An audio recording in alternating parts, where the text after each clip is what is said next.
Nagpunta si Queen Yasmin sa museum at may dala-dalang... Anong dala-dala mo sa amin ngayong araw na to? Ang dala-dala ko po is In God We Trust na mula 1993 pa po binibenta ko. Ang 1993 In God We Trust Silver Coin ay isang koleksyon at investment coin mula sa United States.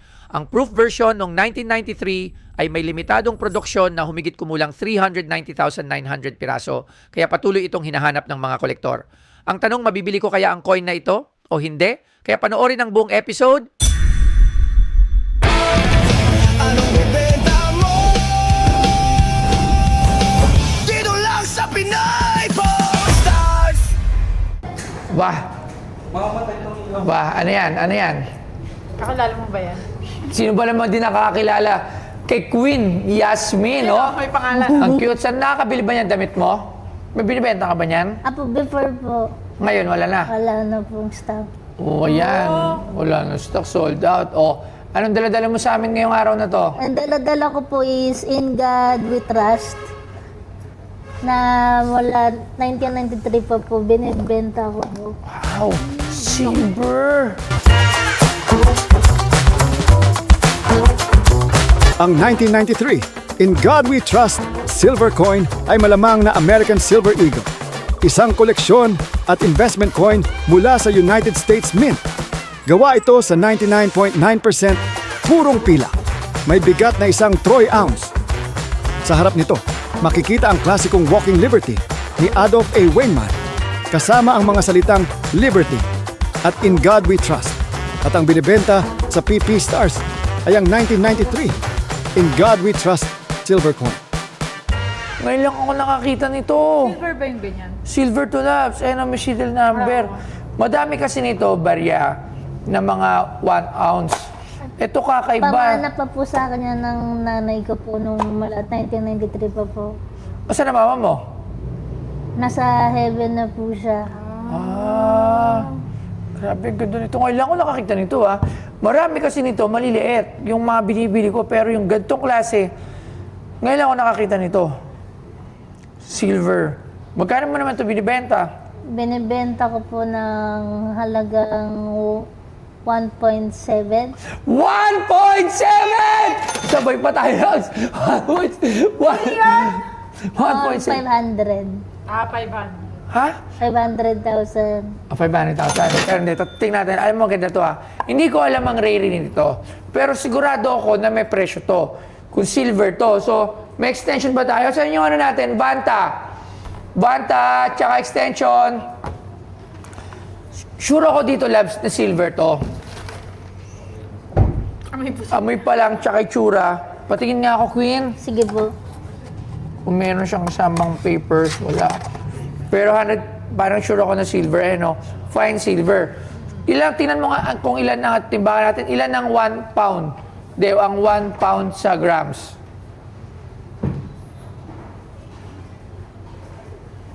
Check mo. Tingnan natin. Ano lang to? Mamaya na ako tatawag ng expert. So, 1 pound, 2 gram. So, 453 grams to, labs. Kita times mo sa per gram natin. Ano yung kinukwenta mo? 10 million yung kinukwenta mo. 153. Ay, ilan? Ilan? 453 times 56,000 to. Kung silver value lang ang pag-uusapan. Pero syempre, tatanungin natin kay Angelo kung meron ba tong collector's value na additional. Sir Angelo, pasok. Ito ang ating expert, Queen Yasmin, para hindi natin para masabi natin kung magkano talaga magiging halaga nito. Hello po. Sir Angelo, ngayon lang ako nakakita nito. Ikaw? Well, ngayon lang din. Ngayon lang Pero din. ang common nito kasi yung mga 1 ounce. Yes, yung madami tayo niyan. Madami tayo, yung 31.1. The grams. Federal Coin Fund, may talaga siya.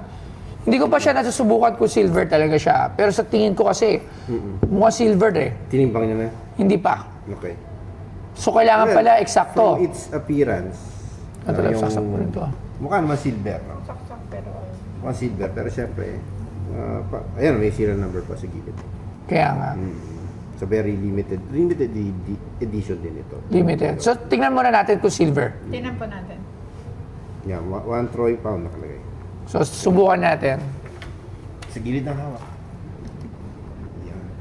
Bakit So pag silver? coins, pag uncirculated yung coin mo, dapat sa gilid mo hawakan. Kasi ang ano natin, fingerprint natin, yung thumbs natin, yung may mga oil yan eh. Ah, 99.9. O, fine silver. 999. May mga oil yan na pwede mag-react dun sa silver. Tapos, ano mangyayari? Magtotone siya. Kaya nagtotone to. Siguro Minsan, na. ano pa, yung fingerprint mo mismo, yun mismo yung nagtotone. Pero 99. Oh, 999. Bakit may halo? Parang may halo. May konting Copper. copper. Well, 99.99 siya. Ibig sabihin, Uy. meron talagang konting impurities. Meron konting impurities talaga. Hindi, ayan o. 9999. Ah, meron talaga. Ba yung... Kasi 9999, ibig sabihin may 0.001 na impurity. Usually Alright. copper. Konti lang. Okay. Konti lang. So, Konti. pure silver pa rin to. Almost pure. Almost. 999. Nakalagay naman dito. 9999. Ah, wala.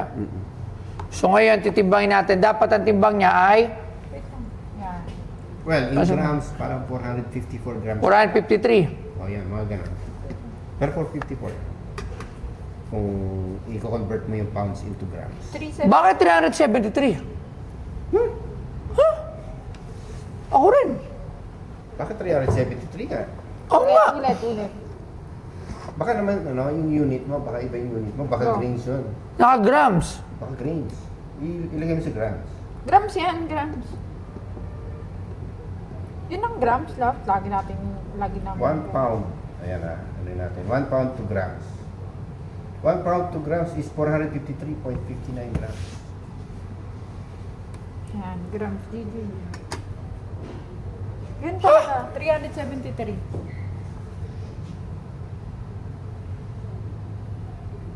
Grams to eh. Ayun, G. GN. GN? GN. Grams po. Hindi, G lang. G. Yun talaga eh. Uy. Okay, teka. Ano pala yan? Troy pound. Diba? So, iba yung 1 LV. iba yung pound sa troy pound. Tingnan natin. 1 troy pound. Troy pound. 2 grams. Ano lang? Okay, tama. Ano? Tama. 373. Okay ka. 1 troy 373. pound kasi. Hindi One- 1 pound. Ah, 1 troy pound. Ibang conversion ng troy pound sa... Alright, so 1 troy pound pala to. Alright, so paano natin ito i-compute ngayon? Kung ibig bibili sabihin natin yan, kay Queen. 373. 12 troy ounces yan. So equivalent yan sa dosing maliliit na 1 troy ounce. Alright, so 12 times 13. 31. So ito nga, katulad ito, 300. Hindi. Ilan na? 300 na? 373. Okay, 370 times. Ang value ngayon is 125 Per gram. per gram. Yan yung live market value. Siyempre, hindi natin doon binibili yun. Pag bumibili tayo, hindi tayo doon bumabase. So- Pero sa ganitong ito ba ay collectible items? Collectible item yan. Collectible item yan pag ano, Pag yung usually kasi yung mga collector nito, usually slab. ano rin sila pinocollect yan for its weight in silver, no? Pero yung iba, especially pag mga walking liberty, nagbabayad sila ng premium. Lalo kung maganda yung coin. Alright? Yung walang toning, walang ano. And ano pala, napansin ko this is possibly an acid test, Mark. So parang in-acid test siya. Yung kulay itim na yan. Okay. So, it's a one big detracting factor dun sa pag-value, bumababa. So ngayon, paano ito i-value? Okay, sige. Start tayo dun sa, kunyari, perfect condition siya. Pag perfect condition siya, pwede mo siyang benta up to 50% its silver value. Yun. So, yung So, kung- 125 plus 50% doon, so make it 200. Oo. Yung premium. 125. Kung perfect. So, ganito yan, 125 times 1.5. Huwag ka na, magagalit si Times- Queen. Tinan mo, pag binarat mo yan, nagagalit yan. Uy, Sige ka. lalo. 1.1 Ano ka? times 12. Baka Mga ipo-whole trick. mga 70,000 Pag pag perfect. perfect. Pag perfect. Pagka ganito, Pag ganyan may acid test, halos silver value na. Magkano? Ang silver value niya is Times. divided by 1.5. Ang ganda nito eh. Hindi na ko po. Parang ma-check ko. Mga 47,000. Alright, 46,000, 47,000. 7,000. Okay na. Alright, anong masasabi mo, Quid? Baka gusto mo, alam mo ba, magaling din doon mag-poetry. Alam mo ba na ang lolo nito ay isang national artist? Poet? Oo. Poet siya. Oh, poetry siya. Marunong ka ba mag-poetry? O, sige nga. Sige, sampulan mo. Okay. Ito totoo talaga to. Kasi Okay. graduate yan ng UP. Anong, para lang sa mga viewers, para kasi akala na, Sige. nag-trip lang tayo. Sino ba si Angelo Bernardo? Sige, pakilala ka. Ang pinakamatanda. Pakilala ko? O, pakilala ka. Well, yan nga, sabi mo, graduate ako ng UP. Dalawang naging course ko doon. One is tourism and the other is business administration.